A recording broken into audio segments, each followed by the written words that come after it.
ak Mamadou Mohamed Ndiaye. jërë ngeen jëf mbiri ngànnaay ak mbiri dorog l'observateur ne nañu moo tax ndakaaru nekk ci pression bil yéenekaay bi munition de guerre di bali fetal yu rëy te bari yi ñu jàppoon ci porum Ndakaaru tax na réewum Italie bind ab leetar ministre de la justice bu Sénégal vice président bu réewum Inde it yéenekaay bi mi ngi ñuy xamal ne keroog ba ko président Macky Sall dalalee ca audience ma nga fa doon joytu kaa bu ñeenti doomi Inde yi ñuy tëye ci réew mi ci mbirum juróom-ñetti tonni hachis ak ñetti téeméeri kilo yu ñu fi jàppoon MV Eloka di bato bi ñu jàppe woon bali fetal yi ñi yoroon bato ba di équipage ba l'observateur nee nañu auditionné nañu leen muy capitaine bato ba di convoyeur ba la ñu wax doyen des juges ci seen audition ba journal bi xëy nañu ko baaxe Le Quotidien xëy ñu baaxe beneenub xibaar bu ñeel wàllu kaaraange ci réew mi li mu bind moo di état bi tëj na ràpp porox ndoll yi ci frontières yi ngir benn samba boy wala benn defkatu ñaawteef du mën a dugg ci réew mi ca diwaanu Kédougou fa la ñu samp ay gendarmerie ngir ñu mën a waggar bu baax a baax ci frontières yi am na brigade gendarmerie bu ñu def ca Fongolimbi am na brigade gendarmerie bu ñu def ca Xosanto am na it ab brigade gendarmerie bu ñu def ca Manko moom Le Quotidien mi ngi ñuy xibaar yi ci xëtamu njëkk ne police bu Sénégal siiwal nañu ab lim mu di ay chiffres ci tolluwaayu criminalité bi ci réew mi Quotidien nañu loolee démb la woon ba ñuy siiwal seen rapport d'activité bu 2021 gi fa la ñu xamle ne ñoom waa police jot nañoo defeere daaw ci réew mi lu toll ci fukki junniy doomi aadama ak juróom yu teg téeméer ak juróom-ñett fukk ak juróom-ñeent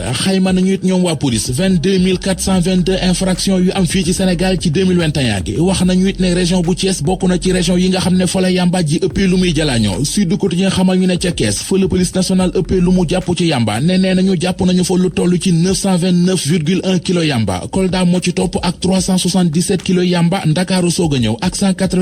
189,877 kilo yamba njiital police nationale moo ko képpéem fooy tollu di ko seen ci xët mu njëkku laas yéenekaay bi bind ne waa police wax nañu ci seen rapport d'activité ba ne li ñu jot a defere ci ay doomu aadama daaw ci réew mi ëpp nañu fukki junniy doomi aadama ak juróom Vox Populi dolli ñu ci ne ñoom waa police dolli nañ ci ne mbirum criminalité ci réew mi li ñu am ci 2021 gi dafa wàññeeku boo ko gam-gamle ak li woon ci at yi ko jiitu wax nañu it ne téeméeri mbir yu ñu song leeral nañu juróom-ñeent fukk yi ak juróom-ñeent maanaam taux d'élucidation bu toll ci 99%. Le Témoin di ñu xamal ci xëtamu njëkk ne defkati ñaawte fii ci réew mi mu di wëyu yeeg saay-saay si police mayu ñu leen dara ku fi lapp-lappi rek faj nañu la am paj ku ko wax santé ministre de la santé bu bees bi di docteur Marie Khemesse Ngom Ndiaye moom ak Abdoulaye Diouf Sarr mi mu remplacé ñooy joxante ay fleur ci xët mu njëkk journal La Mandat yéenekaay bi nañu démb la woon ba ñuy amal seen passation de service ci ministère de la santé foofee yéenekaay bi nee nañu fa la docteur Marie Khemesse Ngom Ndiaye waxee ne kii di Abdoulaye Diouf Sarr lépp lu mu liggéey ci ministère de la santé mu di ab bilan bu baax wala bilan bu bon maak moom a ko bokk source nañu yamalewu ko rekk ci Abdoulaye Diouf Sarr nee na muy Diouf Sarr di fukki ministre de la santé yi mu jot a liggéeyal bilan bu ñu fi am rek maak ñoom a ko bokk journal lay fa nañu ca ndajem passation de service ba Abdoulaye Diouf Sarr wax na fa wax ju fort te rafet te daw yaram Vox Populi ne ko wax ja di témoignage moo jooyloo docteur Marie Khemesse Ngom Ndiaye ñii jooy seen mbokk te seeni ronkoñ faregul di waa kër Astou Sokhna Libération nee nañu coow li pënd bi wuréegul ne sage-femme yi ñu ci doon tudd te ñu daan leen ay sursis daan ya moo leen neexul ba tax muy jëkkëri Astou Sokhna di yaayi Astou Sokhna dem nañu porter ji plainte non assistance à personne en danger homicide volontaire faux usage de faux yi mooy yi ñuy toppee waa hôpital Amadou Sakhir Mbaye bu Louga fële ca Kees l'observateur mu nga ñu fay nettali lu doy waar lu ñu doon atte ca tribunal ba mu di benn femme bu mere gorom bu jigéen xuloo ak moom dóor ko ay gourdin ba maire ba mujjee urgence.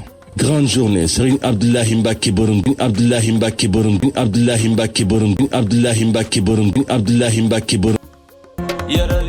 waay yëral xam nañu jotali yëral